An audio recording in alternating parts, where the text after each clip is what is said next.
carrément avec le choléra. On abordera le sujet comment et compte lutter contre le choléra dans la ville de Douala. Docteur Miguel, bonjour, bienvenue dans les locaux de Pensée Radio ce matin. Bonjour et merci pour l'accueil chaleureux. Bonjour et merci pour l'accueil chaleureux. J'espère que ma participation à cette émission pourra contribuer à l'amélioration de la santé de nos populations. D'accord, c'est un plaisir de vous avoir ce matin. On essaiera quand même de demander un peu, docteur, s'il va bien. Hein? Docteur, tu vas bien? Mais il faut demander. Oui, c'est important parce que les docteurs sont souvent malades. Donc, nous ne sommes pas faits de bois ou d'acier. C'est pour ça que c'est important de souvent demander. Ouais, voilà, avec le docteur, il est pharmacien. Il est docteur justement en pharmacie.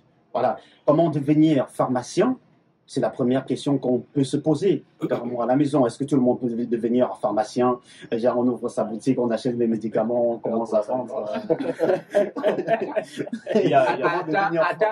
Attention, Gabriel. Tu es en train de partir dans un niveau qui va te dépasser. Non, il faut d'abord qu'il nous explique c'est quoi que être docteur en pharmacien.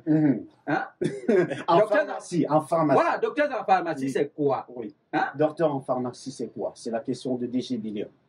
Ok, le docteur en pharmacie, ça consiste à avoir une certaine expertise, une expertise pointue sur le médicament. D'accord. Pourquoi est-ce que c'est nécessaire d'avoir une expertise? Parce que le médicament, le médicament, de son nom scientifique pharmacon, on entend souvent parler de pharmacie, pharmacologie, pharmaceutique, ça vient de pharmacon, qui signifie en grec poison.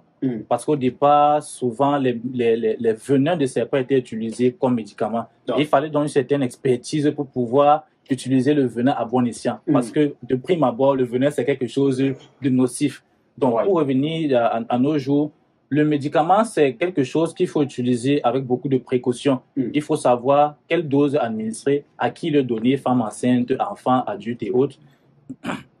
Il faut connaître la durée d'utilisation. Il faut savoir ce que ça soigne pour ne pas aller donner ça à quelqu'un dont la personne n'a pas besoin, par exemple. Donc, il faut cette expertise pour accompagner l'expertise du médecin. Parce que le médecin, dans son domaine, est le maître du diagnostic. Donc, c'est lui qui pose le diagnostic. Vous avez le paludisme, vous avez le choléra, vous avez ceci, vous avez cela. Et c'est au pharmacien donc de trouver la solution adéquate en termes de médicaments pour éradiquer le problème. Donc, ça nécessite une certaine expertise et pour ça nécessite beaucoup d'années d'études.